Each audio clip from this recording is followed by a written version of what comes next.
Juicios sin abogados, confesiones bajo tortura, ser de izquierdas como motivo para la muerte, tribunales de la venganza sin pruebas. Todo lo que la dictadura condenó, la democracia lo convierte en papel mojado. Soy Juan Luis Sánchez. Hoy en Un Tema al Día, las sentencias anuladas del franquismo.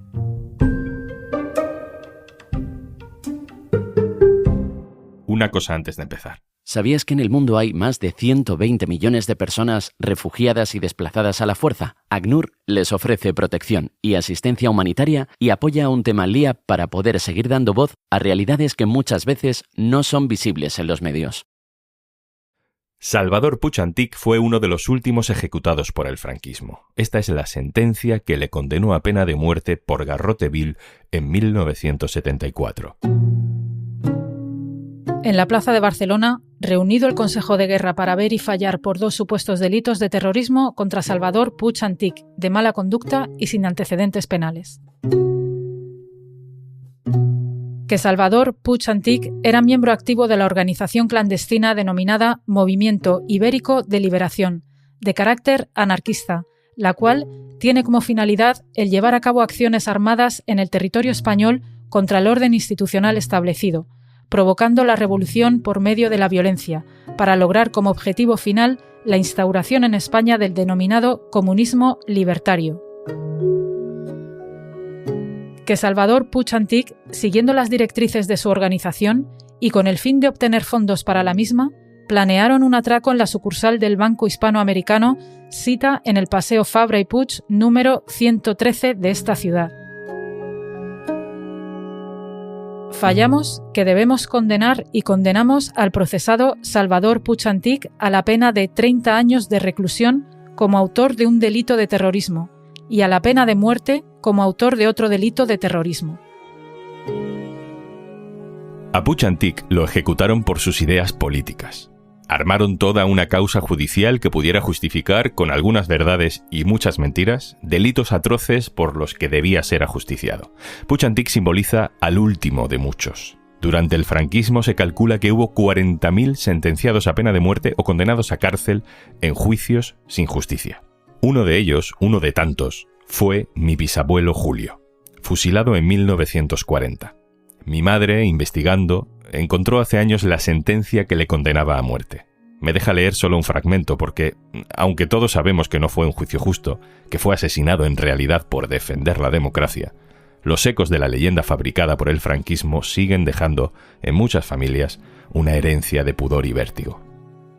Dice la sentencia: considerando que los hechos que se declaran probados son constitutivos de un delito de adhesión a la rebelión militar, fallamos que debemos condenar y condenamos a la pena de muerte al procesado. Las historias familiares de la guerra civil son infinitas. Resulta que otro abuelo de mi madre también fue ejecutado por el franquismo. Esa otra sentencia cita como argumentos para su muerte haber militado en organizaciones anarquistas, haber salido a la calle cuando el franquismo llegaba a su ciudad. Y leo textualmente: pertenecer a una familia extraordinariamente roja. Estas sentencias, y la de Puig Antich y la de tantos otros, ha estado vigente legalmente hasta hace 2 años. Parece increíble, pero la transición se hizo sin anularlas. Sí hubo una ley de amnistía en 1977, pero eso no anuló las sentencias, liberó a los presos, pero la condena, la leyenda, seguía ahí. Eso se ha reparado con la Ley de Memoria Democrática de 2022, que declara la ilegitimidad de los tribunales y la nulidad de las sentencias por ser contrarias a derecho y vulnerar las más elementales exigencias de un juicio justo. Se reconoce que los condenados fueron en realidad víctimas, perseguidas por sus ideas. Vamos a escuchar a Mersona Puig Antich, la hermana de Salvador Puig Antich, a la que le hemos pedido que nos cuente qué supone este reconocimiento, esta reparación para los familiares de las víctimas del franquismo.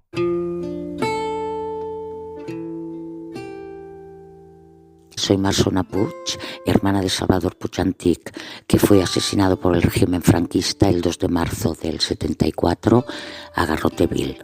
Desde aquel momento la familia ha intentado dignificar su memoria porque pasó a la historia como un delincuente o un criminal y no como que fue un luchador por sus ideas políticas. El día 16 de octubre el gobierno nos dio un documento donde ponía la nulidad y la ilegalidad del juicio y se reconocía que Salvador fue una víctima del franquismo. Esto representó muchísimo para la familia, que un señor ministro te mire y te diga que fue una injusticia, te llena el corazón te lo agranda, porque llevábamos mucho tiempo luchando por esto y porque está bien que se hable las cosas como fueron y que no se esconda y que el gobierno reconozca todo el sufrimiento que hubo en España desde la guerra civil hasta el posfranquismo, hasta que no se entró en democracia. Y aún quedan muchas cosas que arreglar y que poner nombre, pero el recibir el documento para nosotros fue muy, muy grande, porque llevábamos muchos años luchando. Más allá de lo que fija la ley, el gobierno ha empezado a entregar a cientos de familias declaraciones individualizadas que certifican la anulación de aquellos procesos judiciales. Algunas de esas familias han participado en un homenaje de reparación que se ha celebrado en el Ministerio de Memoria Democrática, y entre esas familias está, por ejemplo, la del poeta Vicente Alessandre, o la de Blas Infante, o la de María Zambrano, o la de Ángeles Flórez Peón, más conocida en la lucha antifranquista como Maricuela. Maricuela se alistó como miliciana republicana y se encargó de tareas de cocina en el frente de Oviedo. Salimos de ensayar y estábamos bailando en Pola de Siero, y cuando nos dicen hubo un golpe de estado, nos cayó el mundo sobre la cabeza. Maricuela fue detenida en su casa en Asturias en noviembre de 1937. Fue sometida a un consejo de guerra que la condenó a 15 años de prisión. Acabó cumpliendo 4, entró con 18 y salió con 22. Maricuela ha muerto en mayo de 2024. Apenas unos meses después, el Estado le dice a sus familiares que aquella sentencia fue injusta. Y llegamos también a Miguel Hernández, poeta republicano decididamente de izquierdas. También fue condenado a muerte. Fallamos que debemos condenar y condenamos al procesado Miguel Hernández Gilabert como autor de un delito de adhesión a la rebelión a la pena de muerte. ¿Y en qué consistió esa rebelión merecedora de la muerte?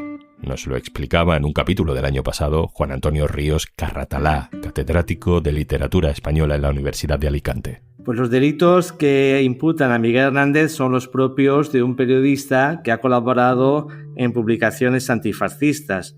Aunque ahora le conozcamos fundamentalmente como poeta, y también sabían que era un poeta, en realidad le condenan por periodista porque las obras de ficción no solían ser objeto de condenas. Cualquier colaboración en la prensa republicana era motivo de delito para el Juzgado Especial de Prensa. Simplemente colaborar en la prensa republicana ya era motivo de condena como adhesión a la rebelión militar. Repasamos varios casos, los muy conocidos y los poco conocidos, para establecer un patrón, el patrón del franquismo. En realidad, ningún juicio seguido por el procedimiento de sumarísimo de urgencia fue justo, porque ninguno tuvo garantías, las más mínimas garantías jurídicas. De hecho, a partir de la aprobación de la Ley de Memoria Democrática, todos estos procesos han sido declarados ilegítimos y sus sentencias son nulas por la ausencia total de garantías jurídicas. Marta Borraz, compañera, hola. Hola, ¿qué tal? Marta Borraz es periodista del diario.es, cubre, entre otras cosas, asuntos de memoria histórica. Marta, has estado en ese acto de reparación de víctimas en el que esas primeras familias han recibido ese documento de reparación, ¿no? ¿Qué dice exactamente? Pues esto que reciben algunos represaliados y algunos familiares de represaliados son las llamadas declaraciones de reconocimiento y reparación, que es un instrumento que contempla la Ley de Memoria Democrática y que en la práctica es un documento firmado por el ministro de Política Territorial y Memoria Democrática, Ángel Víctor Torres, en nombre del Gobierno y en nombre del Estado, que lo que viene es a reconocer oficialmente que estas personas han sido víctimas de violencia, de represión en el franquismo, y viene a reconocer también que los tribunales que les condenaron, en el caso de que pesaran sentencias sobre ellas, son ilegítimos, son ilegales, y las sentencias, en ocasiones que fueron condenas a largos años de cárcel o incluso a penas de muerte, son nulas a día de hoy. Volvemos a recordar, no hace falta tener un documento como ese, en mi familia no lo tenemos, para que legalmente quede reconocida la nulidad del juicio, ¿no? Porque eso ya lo hace para todos los casos la Ley de Memoria Democrática. Esto es, Marta, más bien un paso simbólico. Claro, el paraguas legal, digamos, de estas anulaciones de condenas es la propia ley, ¿no? Que en su artículo 5 ya establece esta ilegitimidad de tribunales y de órganos judiciales creados a partir del golpe de Estado, y también esa nulidad de sentencias. Pero digamos que con estas declaraciones se oficializa de alguna manera esa anulación, se hace un reconocimiento más expreso, más personalizado a la víctima en función de su causa judicial concreta, ¿no? Y además, según la ley, esta declaración da derecho también a que esa declaración de nulidad conste en el expediente judicial de la causa específica. ¿Hay gente que pueda ponerle peros a que se declaren nulos los juicios políticos amañados de una dictadura? La hay. Marta, cuéntanos lo que ha pasado con el caso concreto de Miguel Hernández en la Comunidad Valenciana. Pues mira, lo que ha pasado es que todo parte de la petición de la familia de que Miguel Hernández recibiera esta declaración de reparación y se anulara su condena, y de alguna manera esto se ha convertido allí en la Comunidad Valenciana en un objeto de instrumentalización política. En varios ayuntamientos se ha debatido iniciativas para adherirse precisamente a esta petición, y ahí pues el Partido Popular ha actuado un poco en función de sus alianzas con Vox, apoyando o rechazando, viéndose condicionado por esta alianza, ¿no? Y en la Generalitat, presidida por el PP, lo que ha ocurrido es que se ha impulsado una declaración institucional también de adhesión a esta iniciativa, a esta petición de la familia, pero obviando por completo el golpe de Estado del 36, el franquismo, la dictadura, o sea, haciendo un borrado histórico completamente, como si en la vida y la muerte de Miguel Hernández no hubiera tenido nada que ver con, o no estuviera completamente marcado por el franquismo, ¿no? Miguel Hernández, recordemos, murió sentenciado a muerte, pero murió antes de ser ejecutado en la cárcel, donde básicamente le dejaron morir enfermo. Marta, ¿las víctimas tienen la sensación de que esto llega tarde o hay un alivio que hace olvidar lo mucho que se ha tardado? Llega tarde y no es suficiente. Yo creo que la sensación que tienen las víctimas es que es importante este reconocimiento porque de alguna manera es el propio Estado oficializando que fueron víctimas de violencia perpetrada precisamente por parte del Estado, ¿no? Y eso es importante. Pero claro, llega tarde literalmente. Ha pasado casi 50 años desde la muerte del dictador, hay muchas víctimas que han fallecido en este tiempo, ¿no? Y además hay algo que les decepciona, que es que excluye expresamente que haya una reparación patrimonial o dé lugar a derecho a una indemnización. Y esto es algo que, bueno, que genera críticas al menos en organizaciones de víctimas y colectivos memorialistas. Marta, este tipo de gestos de reparación son simbólicos pero son muy importantes. Lo que pasa es que la Ley de Memoria Democrática era más ambiciosa. ¿Qué falta? ¿A dónde no está consiguiendo llegar esta ley, Marta? Mira, pues ahora recientemente se acaba de cumplir 2 años de la entrada en vigor de la ley y yo creo que la sensación es un poco agridulce. Hay muchos avances, pero también es verdad que se está implementando lentamente. Hay cuestiones como la que comentábamos de las reparaciones económicas que, bueno, están sujetas de alguna manera a una comisión que tiene que estudiar cuál es la situación para proponer vías de resarcimiento y esto lo único que sabemos es que se ha constituido esa comisión, pero no sabemos mucho más. Luego, por ejemplo, en el Valle de Cuelgamuros han comenzado y se están trabajando en las exhumaciones de víctimas, que es algo muy relevante, pero es verdad que la resignificación completa del complejo todavía está pendiente. Y luego hay algo muy concreto en el que después de estos 2 años hemos visto que la ley no llega, que es a juzgar los crímenes del franquismo, ¿no? Que esto es algo realmente decepcionante para las personas que pelean contra esta impunidad, que pudieran sentarse en el banquillo supuestos responsables de torturas, de desapariciones, de violencia. Esto de momento no ha ocurrido y parece que la ley no es el instrumento o no está funcionando en esa dirección. Marta Borraz, compañera, muchas gracias. Nada, a ti.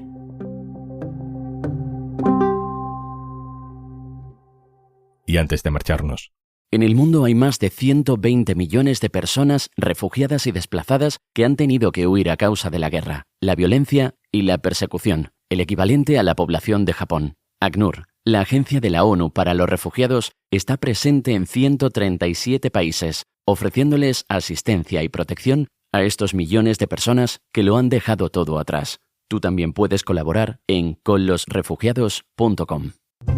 esto es Un Tema al Día, el podcast del diario.es. Si te gusta lo que hacemos, necesitamos tu apoyo. Hazte socio, hazte socia del diario.es en el diario.es/socio. El podcast lo producen Carmen Ibáñez, Marcos García Santonja e Izaskun Pérez. El montaje es de Pedro Nogales. Yo soy Juan Luis Sánchez. Mañana, otro tema.